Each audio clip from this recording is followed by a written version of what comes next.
প্রিয় ছাত্রছাত্রীরা, ক্লাস 9-এর আজকে আমরা ভৌত বিজ্ঞানের একটা নতুন অধ্যায় শুরু করছি।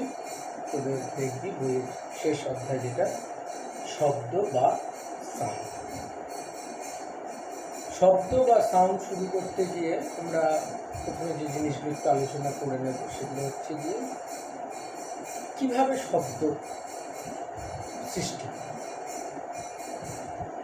দেখেছিস তোরা যে কোনো জিনিস, ভাব একটা বাটি পরিষ্কার আছে, হাতে কোনো আওয়াজ নেই, সেই বাটিটাই যদি আমি হঠাৎ করে ফেলে দিই মেঝের মধ্যে, সুন্দর একটা আওয়াজ তৈরি হয় বা একটা আওয়াজ পেলাম।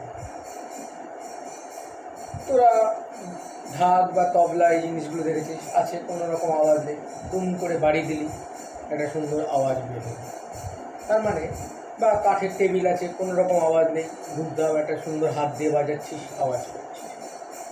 তার মানে যখনই কোনো একটা জিনিসকে আমরা আঘাত করছি, বা আরেকটু অন্য কথা যদি বলি, জিনিসটা যখন কম্পিত হচ্ছে বা কাঁপছে, তখন তার থেকে একটা আওয়াজ বা শব্দ বেরিয়ে আসে।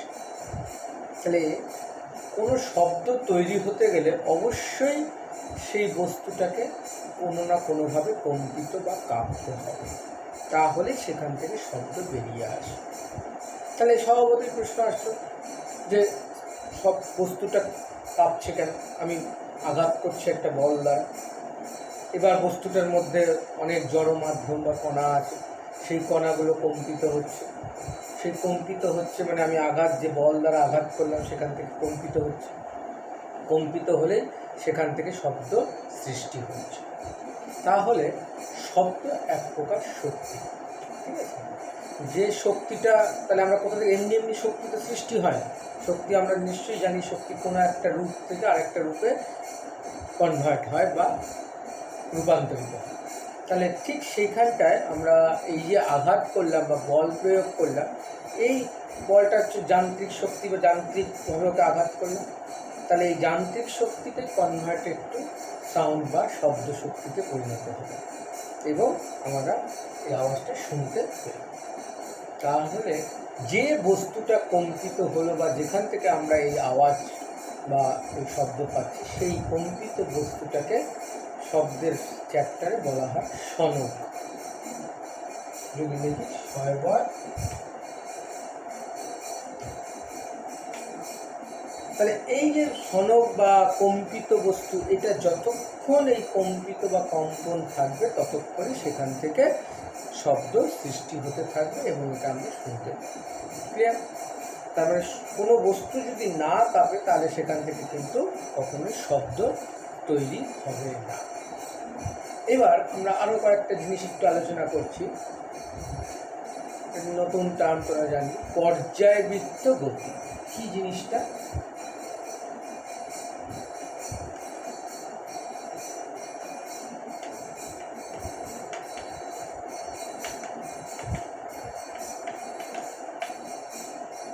পর্যায়বৃত্ত গতি খুব ইম্পর্টেন্ট একটা কথা।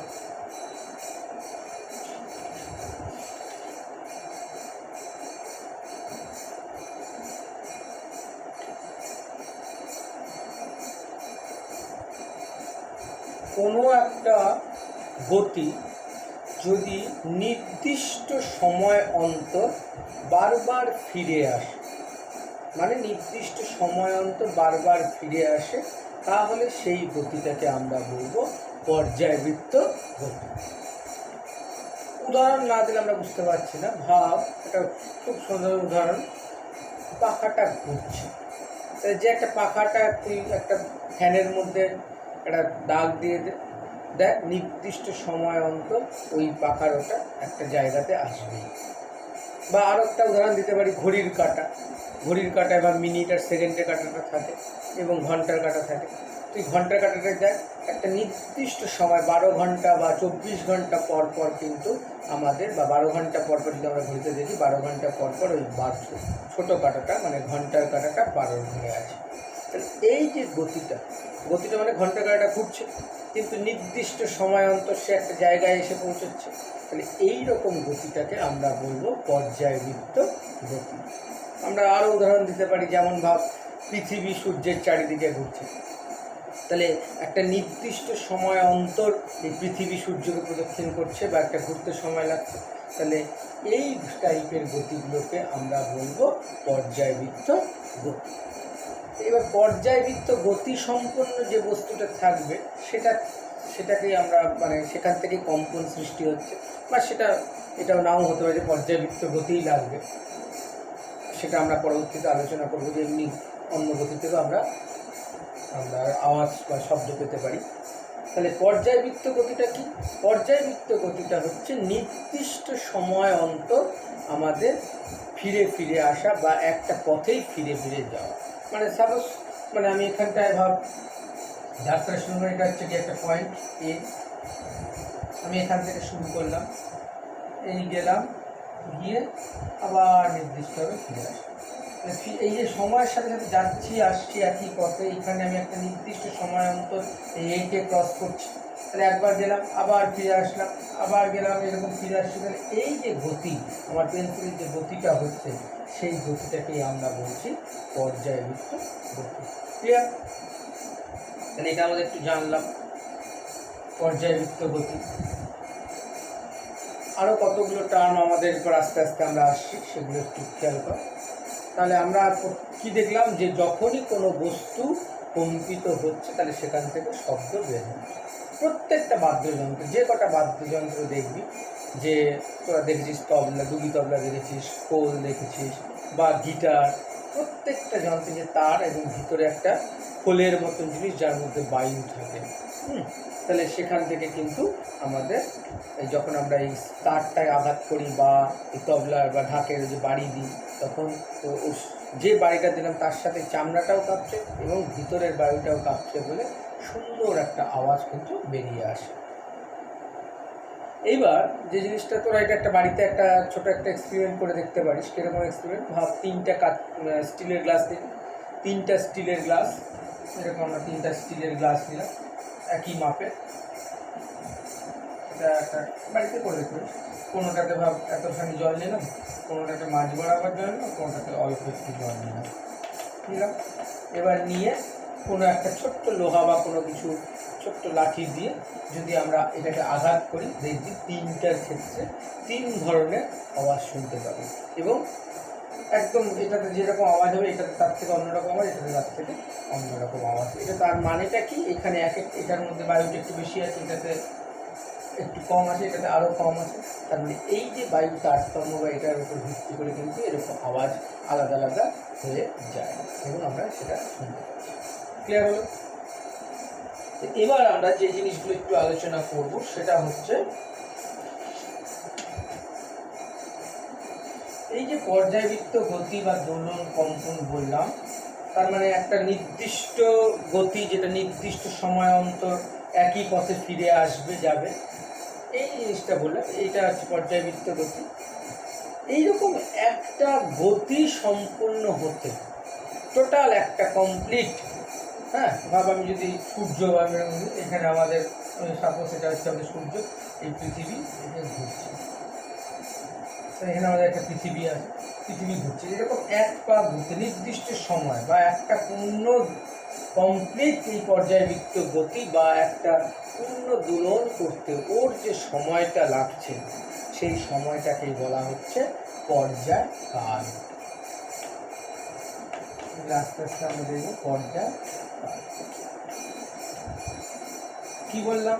তার মানে একটা পূর্ণ দোলন বা পূর্ণ পর্যায়বৃত্ত গতি সম্পূর্ণ করতে যে সময়টা লাগছে সেটা হচ্ছে তার পর্যায়কাল। আমরা যদি আরেকটা অন্যরকমভাবে দেখি, যেমন তোরা খুব এক্সাম্পল দেখেছি, সিম্পল পেন্ডুলাম। কি জিনিসটা? একটা দড়ি দিয়ে এখানে একটা বলের মতন আমি ঝুলিয়ে দিলাম, ঠিক আছে। এইবার এই যে মানে পিণ্ডটা বা বলের মতো, এটাকে যদি আমি এরকম একটু টেনে ছেড়ে দিই আর যদি বায়ু না থাকে, তাহলে কী হবে? এটা আস্তে আস্তে একবার এখানে যাবে, আবার এরকম ঘুরে এসে উল্টো দিকে আবার এখানটায় যাবে। তার মানে এইভাবে ও চলতেই থাকবে। বা কারণ এখন তো দেখা যায়, যদি কেউ দেখে থাকিস আমাদের অনেক দেওয়াল ঘড়িতে এরকম পেন্ডুলাম থাকে, মানে দেখবি ওটা নির্দিষ্টভাবে এরকম যাচ্ছে আসছে একটা নির্দিষ্ট এই মাঝের পজিশনটাকে পার্টিকুলার একটা টাইমে ও বারবার ক্রস করছে এবং ঘুরছে। তাহলে এই গতিগুলো হচ্ছে পর্যায়বৃত্ত গতি। তাহলে এইরকম ভাব আমি এখান থেকে শুরু করছি এই, তাহলে ও উল্টো দিকে এদিকে যাত্রা গেল, ভাব এই পর্যন্ত গেল, গিয়ে আবার ফিরে আসলো সাম্য অবস্থা, উল্টো দিকেও আবার গেল, গিয়ে আবার ফিরে আসলো। তাহলে এই যে একটা কমপ্লিট হলো, আমি যদি নাম দিই ভাব, এটাকে ও নাম দিলাম, এটাকে এ নাম দিলাম, এটাকে বি নাম দিলাম। তার মানে কি হলো, ও থেকে এ প্রথমে গেল, ও থেকে এ, ক্লিয়ার। আবার এ থেকে ওতে আসলো, এসে ও ক্রস করে উল্টো দিকে বি পর্যন্ত গেল, বি থেকে গিয়ে আবার ওতে আসলো। তাহলে ওর একটা পূর্ণ দোলন বা একটা পর্যায়বৃত্ত গতিটা, যে পর্যায়বৃত্ত গতিটা বললো, একটা দোলন বা কম্পন কমপ্লিট। তাহলে এই যে পুরো কমপ্লিট বা দোলনটা হতে যে সময়টা লাগলো, সেই সময়টাকেই বলা হয় পর্যায়কাল বা ক্যাপিটাল টি অক্ষর দ্বারা আমরা এটাকে প্রকাশ করি। ক্লিয়ার? এইবার আরেকটা নতুন জিনিস, একটা টার্ম শিখলাম। এরপরে 2 নম্বর টার্মটা হচ্ছে বিস্তার বা অ্যাম্প্লিটিউড। বিস্তার বা ইংরেজিতে অ্যাম্প্লিটিউড বলা। কি জিনিস? যেটা সাম্য অবস্থান, মানে এই যে পেন্ডুলামটা এখানে যে দাঁড়িয়ে আছে, এর থেকে ম্যাক্সিমাম দুই পাশে কতখানি যাচ্ছে, ঠিক আছে, ম্যাক্সিমাম কতখানি যেতে পারে, গিয়ে উল্টো দিকে আবার সে কতখানি যেতে পারে, এই যে দৈর্ঘ্য বা এইটুকুনকেই বলা হয় তার বিস্তার বা অ্যাম্প্লিটিউড। ক্লিয়ার? তার মানে ও থেকে এই ও এ অথবা সমান সমান ও বি, এই ও এ আর ও বি, এটা যদি 10 সেন্টিমিটার এদিকে যায় তাহলে এদিকেও 10 সেন্টিমিটার গেল। তাহলে এই যে ও এ এবং ও বি এই গেল, এটাই হচ্ছে গিয়ে তার বিস্তার। এটা একটা আমরা আরেকটা জিনিস, এই বিস্তার কি সব জায়গায় সমান থাকে? মোটেও না, সব জায়গায় সমান থাকবে না। আমরা যদি এটা ছবি করি তাহলে আরো ক্লিয়ার হবে। ভাব এটা সিম্পল ছবি, কিরকম আমাদের দুই পাশে এরকম দুটো দণ্ড নিয়ে একটা তার আমি এখান দিয়ে বেঁধে দিলাম, এটা একটা এ একটা পয়েন্ট, তার বেঁধে দিলাম। এইবার তারটাকে আমি এরকম মাঝখানে ধরে টেনে ছেড়ে দিলাম। তাহলে কি হবে, তারটা এরকমভাবে মাঝখানে টেনে ছেড়ে দিলাম, এই তারটা এইভাবে কাঁপতে থাকবে, স্প্রিং যেরকম টেনে ছেড়ে দিল, ঠিক আছে, এরকম করে কাঁপতে হবে। তাহলে এই মাঝ পয়েন্ট থেকে এটা হচ্ছে ম্যাক্সিমাম ভাব ও এ, ঠিক উল্টো দিকেও ও বি, এদিকে যতখানি যাবে এদিকেও ততখানি যাবে। তার মানে মধ্য পজিশনে ওর বিস্তারটা হচ্ছে সর্বাধিক। এইদিকে কিন্তু দেখ বিস্তারটা আস্তে আস্তে কমতে থাকবে, এদিকে বিস্তারটা কম, এবং এ এবং বি যেখানে 2 পয়েন্টে আটকে আছে সেখানে বিস্তার শূন্যই। তাহলে এই যে বিস্তার বা মধ্যপথে কণার সর্বোচ্চ যে মানে তোর সরণ হলো, সেটাকেই বলা হচ্ছে আমাদের বিস্তার। ক্লিয়ার? তাহলে আমরা পর্যায়কাল এবং বিস্তার এটা একটু আলোচনা করলাম। এরপরে হচ্ছে গিয়ে যেটা আরেকটা ইম্পর্টেন্ট জিনিস আমরা একটু আলোচনা করব, সেটা হচ্ছে কম্পাঙ্ক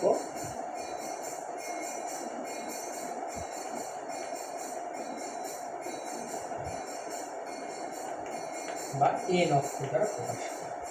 এই কম্পাঙ্ক জিনিসটা কি বলছে, 1 সেকেন্ডে যতগুলো পূর্ণ দোলন কমপ্লিট হবে সেই সংখ্যাটাকে বলবো আমরা তার বা সেই বস্তুটার কম্পাঙ্ক।